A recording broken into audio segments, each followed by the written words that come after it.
Bonjour à tous, j'espère que tout le monde va bien. On se retrouve aujourd'hui pour une nouvelle vidéo consacrée à l'avant-match PSG-Arsenal.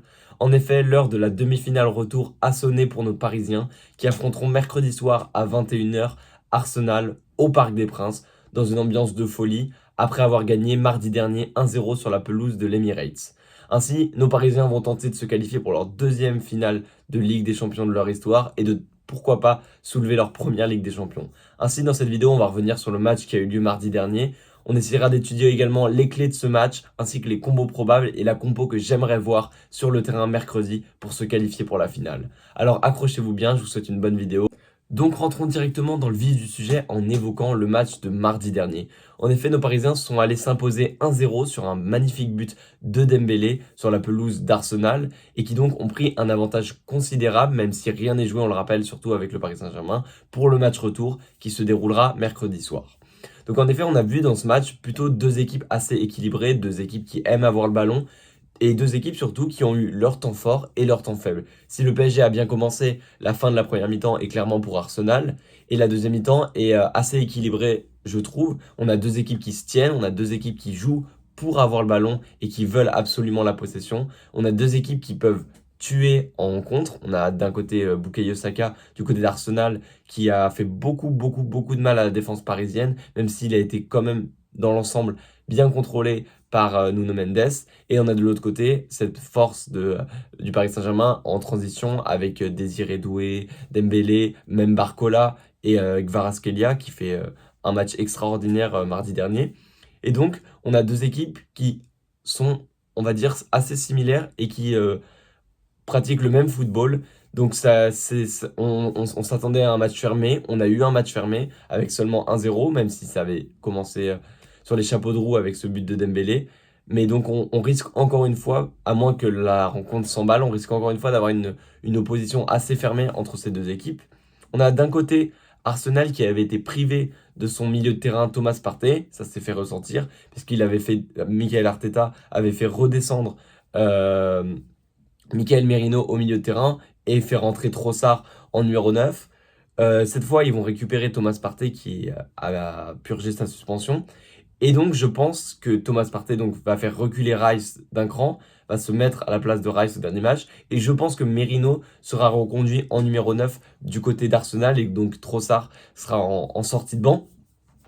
Ce qui va sûrement changer la face de cette équipe d'Arsenal avec une équipe d'Arsenal qui va jouer donc comme on l'a vu face au Real Madrid et qui sera donc nécessairement plus dangereuse. Du côté de Paris, l'infirmerie est vide, voire quasi vide, puisqu'on a encore une incertitude sur Dembélé qui était d'ailleurs sorti au match aller et qui est donc incertain pour cette rencontre, qui devrait être présent dans le groupe, mais qui peinera sûrement à débuter cette rencontre. Donc à voir les choix que Luis Enrique va faire.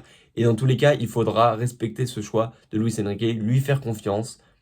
Il sait, il connaît son groupe, il connaît ses grands matchs. Donc il faudra dans tous les cas respecter sa composition. Dans tous les cas, nous on propose une composition, mais il ne s'agit pas de remettre en doute la parole d'Enrique, mais au contraire d'être tous derrière lui.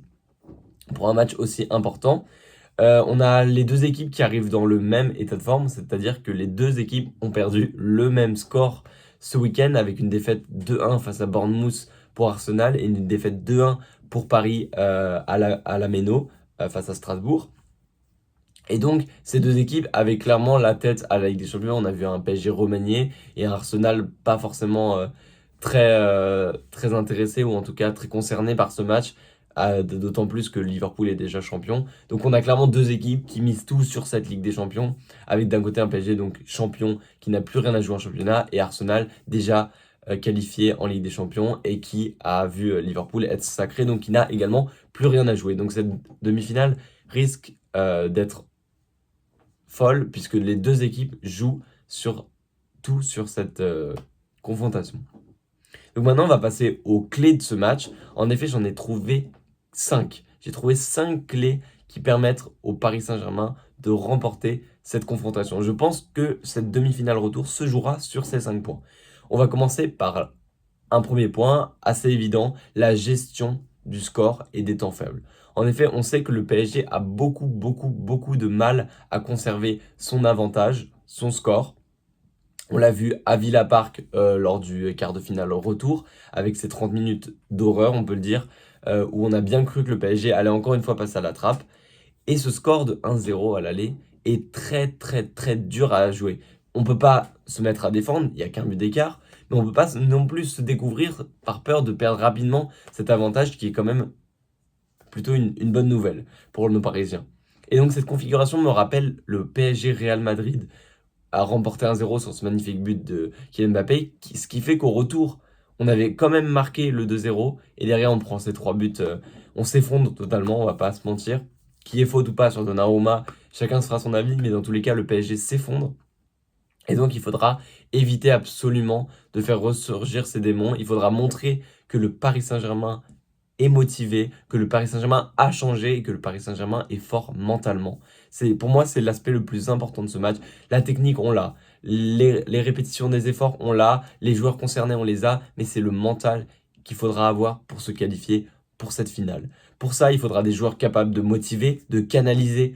Et je compte beaucoup sur Marquinhos ou sur William Pacho ou encore Hakimi que je trouve un peu en dedans ces dernières semaines pour mobiliser ses troupes, pour calmer le groupe et pour surtout apaisé. Il va y avoir des moments de souffrance, il va y avoir des temps faibles, et ce sera dans ces moments-là qu'il faudra être capable de baisser la tension et calmer les ardeurs des Gunners.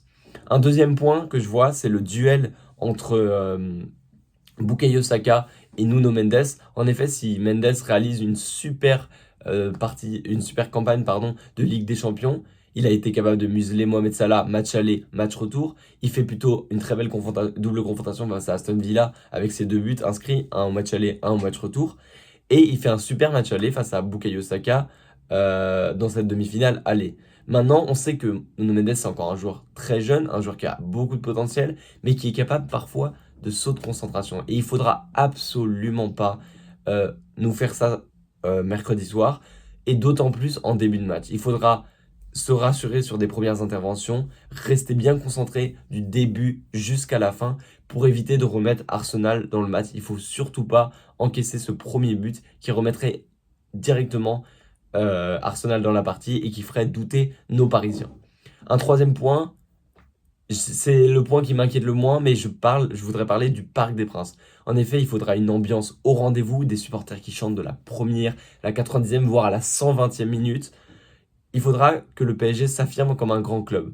En effet, il faudra montrer que même avec 45 000 places, même pas avec un stade qui n'est pas à 80 000, 100 000 places, le PSG est capable de faire du bruit. Le PSG, le Parc des Princes, est capable de faire le show, de faire le spectacle et de montrer que Paris est définitivement inscrit comme un grand club d'Europe.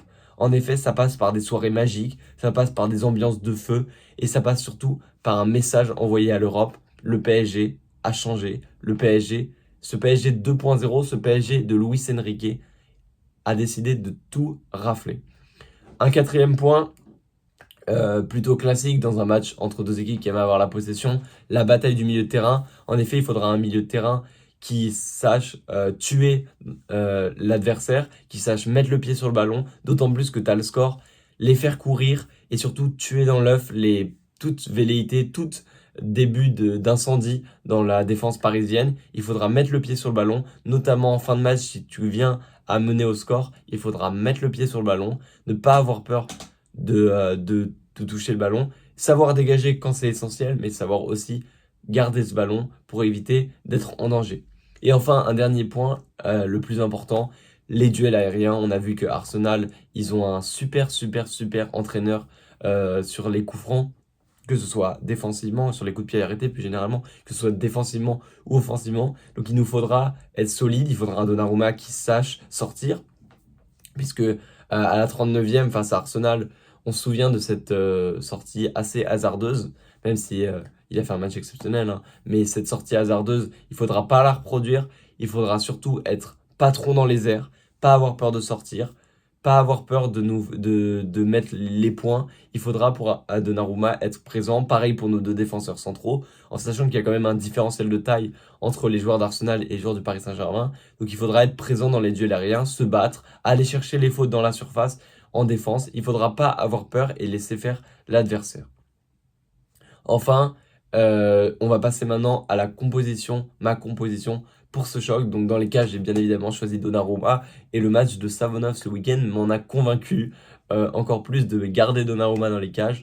Autour d'un match super solide face à Arsenal, avec ses deux parades exceptionnelles, notamment celle sur Gabriel Martinelli. Elle est juste stratosphérique.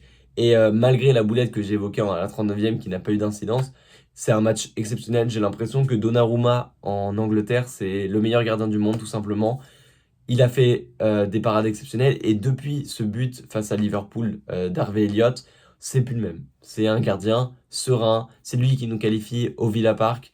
Donc vraiment, merci Donnarumma. Je te conseille et j'espère que tu referas la même chose ce mercredi soir pour qualifier le Paris Saint-Germain. On a besoin d'un grand gardien. On l'a attendu.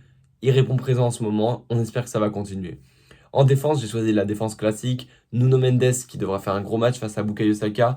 Pacho qui devra pas se déconcentrer. Et Marquinhos dont j'attends beaucoup. Je sais qu'on tape souvent sur Marquinhos et que c'est souvent le premier qui prend dans les grandes désillusions parisiennes. Mais ce soir, j'attends de Marquinhos un vrai rôle de capitaine.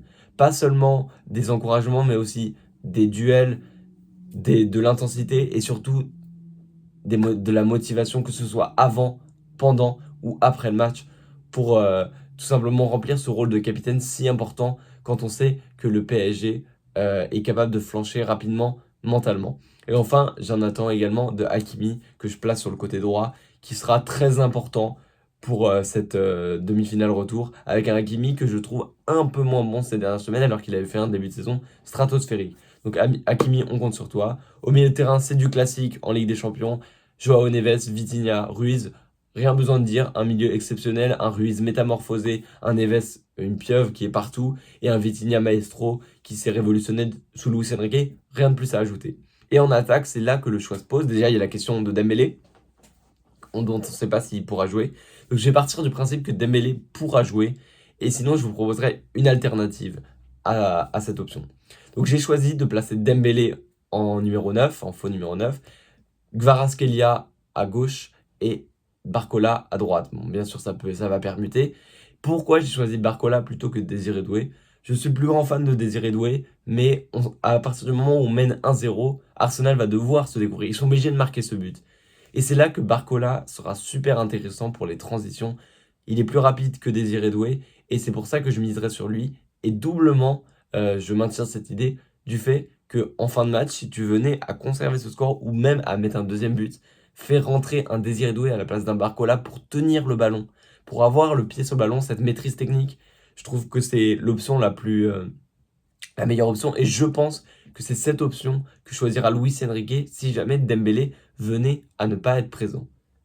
Et si Dembélé venait donc à être absent, que faudrait-il faire? Eh bah, je trouve qu'on a une réponse plutôt simple.